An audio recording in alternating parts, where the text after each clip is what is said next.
Les amis, aujourd'hui je vous propose une nouvelle liste de langages familiers en français. Vous le savez, le langage familier, c'est important de le connaître, de le maîtriser, important de le comprendre quand vous l'entendez, à utiliser vous-même avec modération le langage familier. Pourquoi? Parce que dans la bouche d'un étranger, le langage familier en français résonne d'autant plus familier, si vous voyez ce que je veux dire. Ça semble exagéré quand c'est un étranger qui l'utilise. Donc vraiment avec modération. Mais aujourd'hui, je vous propose une nouvelle liste de langages familiers. 11 mots à apprendre, à connaître, à utiliser si vous le souhaitez, mais avec modération. Donc un papier, un crayon, un petit peu de concentration et on revient juste après ça.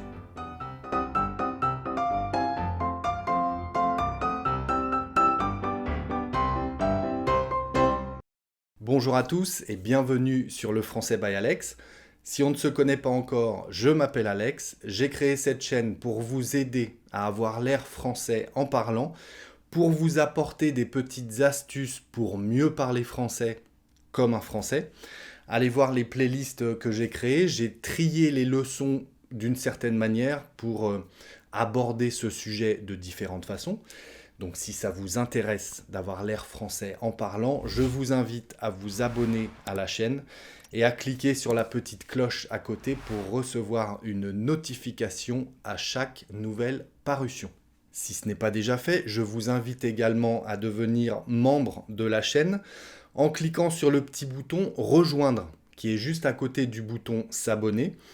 Un petit bouton rejoindre, vous cliquez là-dessus pour devenir membre de la chaîne. Il y a différentes formules. La première, la moins chère, j'ai vraiment fait au moins cher possible, c'est pour recevoir les transcriptions des leçons. C'est un fichier PDF que je vous envoie par email, un fichier texte sur lequel sont écrits les sous-titres. Ça vous permet de lire tout en m'écoutant faire la leçon finalement. C'est très efficace pour apprendre. J'ai d'excellents retours à ce niveau-là. Donc allez-y, vous cliquez, vous regardez les différentes formules, je vous laisse voir tout ça, mais c'est très intéressant pour vous. Alors je vous le disais, aujourd'hui je vous propose 11 nouveaux mots familiers à apprendre, à connaître, à comprendre, à utiliser parfois.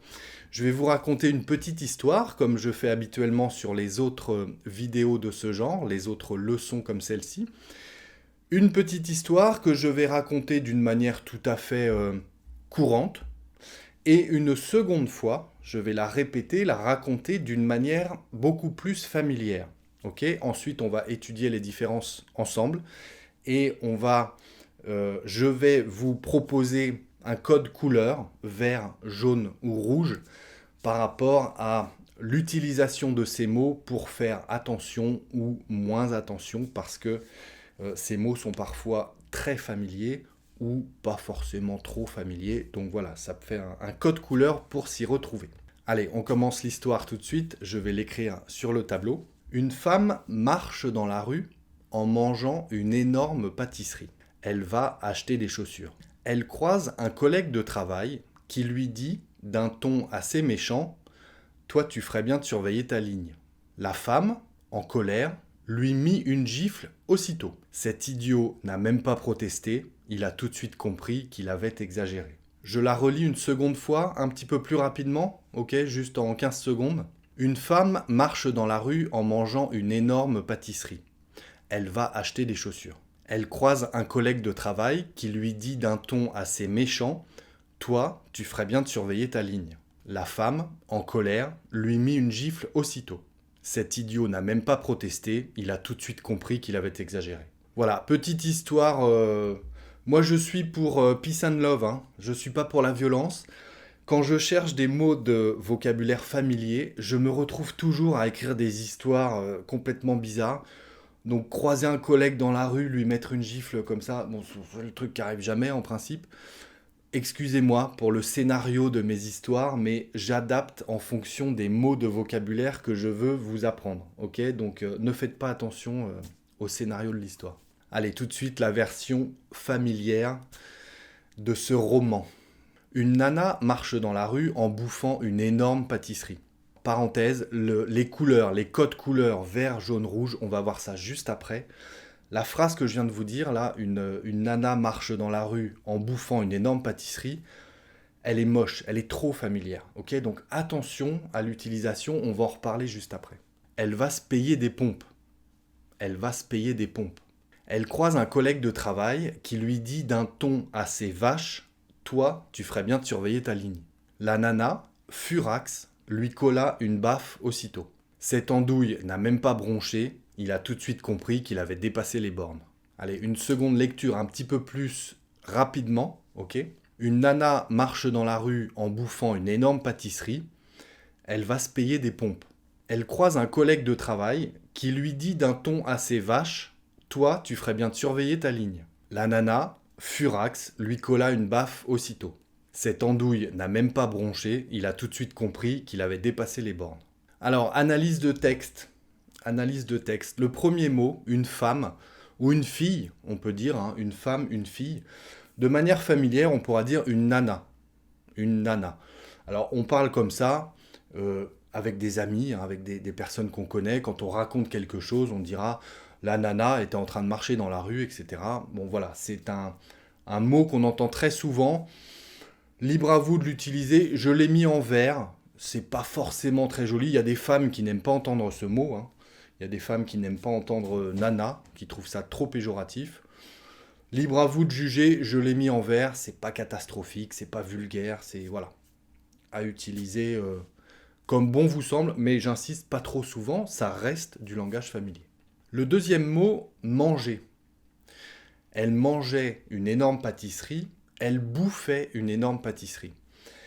Bouffer, je l'ai mis en rouge parce que c'est presque vulgaire, c'est très très familier, ok ? Elle bouffait une énorme pâtisserie. Moi, dans ma tête de français, hein, j'imagine en train de quasiment manger toute la pâtisserie en une seule fois. La bouche grande ouverte, elle a envie de bouffer, elle en a partout sur le visage. C'est un peu ça l'idée du mot bouffer. De manière plus courante, on pourra dire par exemple, je sais pas, deux amis, deux collègues, tu fais quoi ? Ouais, je vais bouffer vite fait. Je vais bouffer vite fait. Ça veut dire, ouais, je vais manger vite fait, je reviens. Là, ok, là ça passe. Mais dans mon histoire, elle marche dans la rue, elle est en train de bouffer une énorme pâtisserie.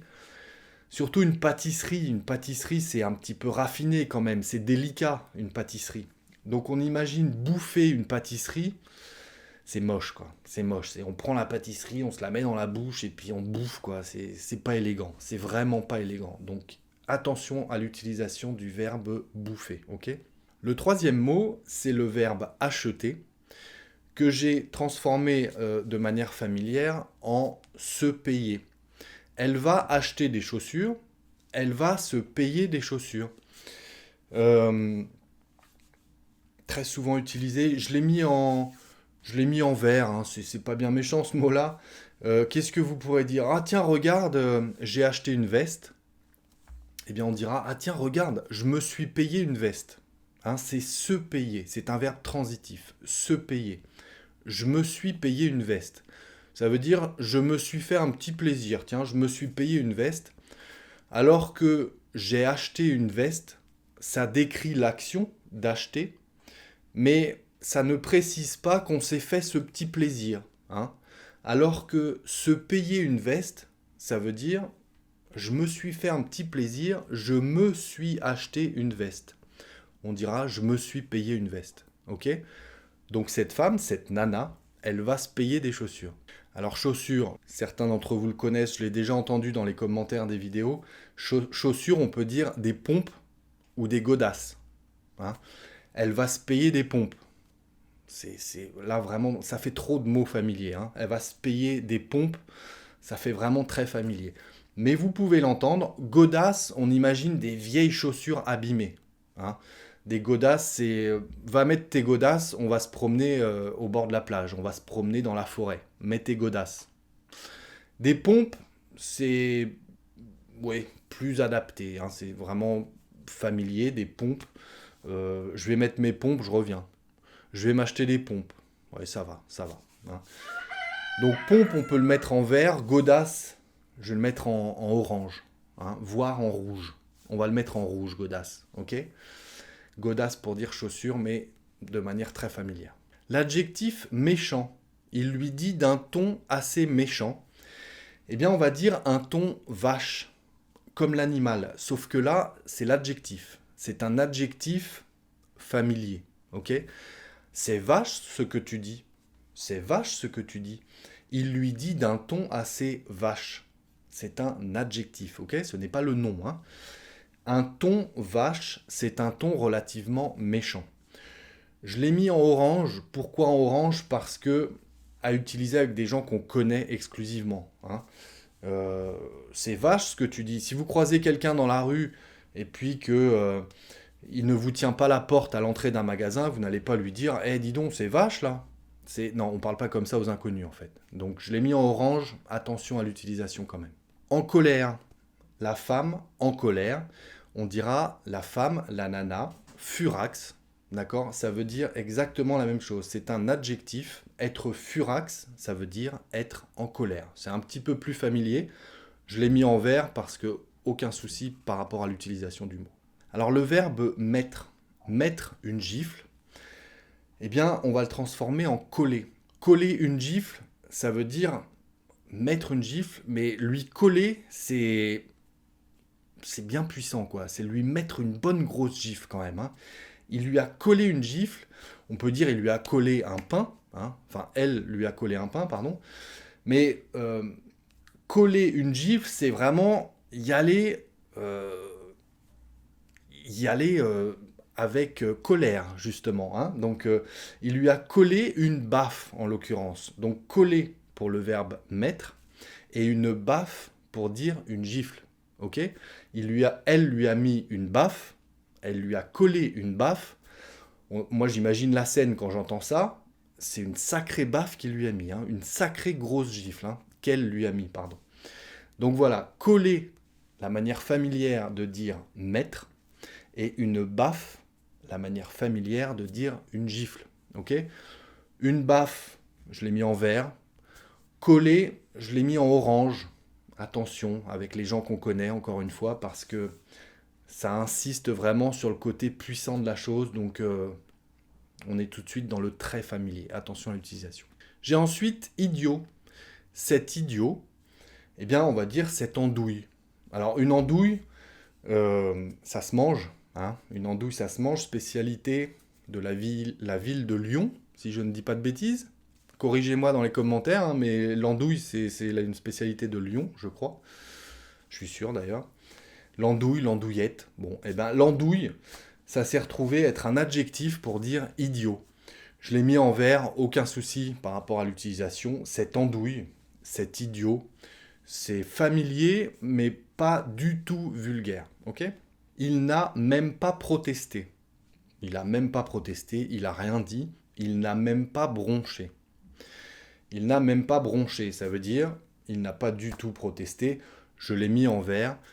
Broncher, protester, ne pas broncher, c'est ne pas protester.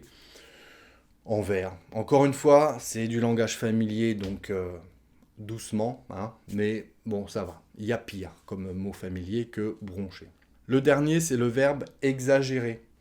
Exagérer, je l'ai transformé en dépasser les bornes. Alors, c'est familier, mais c'est surtout une expression, hein, une expression dépasser les bornes.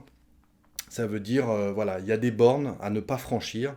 Bah, si on les dépasse, les bornes, ça veut dire qu'on exagère, évidemment, hein. C'est une image, mais ça va de soi. C'est une expression pas trop familière, donc je l'ai mise en vert. Aucun souci par rapport à l'utilisation. Il a tout de suite compris qu'il avait exagéré. Il a tout de suite compris qu'il avait dépassé les bornes. Ok? Voilà les amis, 11 nouveaux mots à apprendre aujourd'hui d'une manière familière. J'insiste, l'utilisation, ne dépassez pas les bornes, justement, ok? Par contre, faites-moi des exemples dans les commentaires et puis je vous dirai si justement c'est cohérent, si ce n'est pas trop exagéré. Et précisez bien dans un petit contexte, un petit dialogue, mais ne mettez pas trop de mots familiers dans une même phrase. Au compte-gouttes, comme on dit, hein, c'est un petit mot par-ci, un petit mot par-là, familier. mais pas trop dans une même phrase. Il y en a parmi vous qui me font toujours des exemples en commentaire avec beaucoup trop de mots familiers pour me montrer que vous les maîtrisez, donc c'est très bien, mais trop de mots familiers dans une phrase, c'est moche et ça perd son sens en fait. C'est too much hein, pour utiliser un anglicisme. Les mots familiers, c'est une fois de temps en temps. Là, c'est surtout important quand vous les entendez de les comprendre. Ok, c'est aussi le but de la leçon. Allez, merci d'être resté jusque-là. J'espère que vous avez appris plein de choses. N'hésitez pas à me laisser un petit pouce si c'est le cas. Si c'est pas le cas, allez-y, hein, le pouce en bas, mais dites-moi pourquoi en commentaire, j'aime bien savoir. D'ici la prochaine, je vous invite à aller jeter un œil à mon compte Instagram, Le Français by Alex, où je poste des expressions de tous les jours. Allez jeter un œil à ma page Patreon. Vous y retrouverez les mêmes formules que ici, l'onglet Rejoindre sur la chaîne YouTube. Les mêmes abonnements, mais il y en a qui préfèrent aller sur Patreon plutôt que sur YouTube pour vous inscrire. Donc n'hésitez pas. Comparez les deux. Si vous avez des questions, vous me les écrivez en commentaire. Et puis d'ici la prochaine leçon, eh bien, je vous dis, travaillez bien, restez concentrés, prenez soin de vous les amis, et à très bientôt sur le Français by Alex.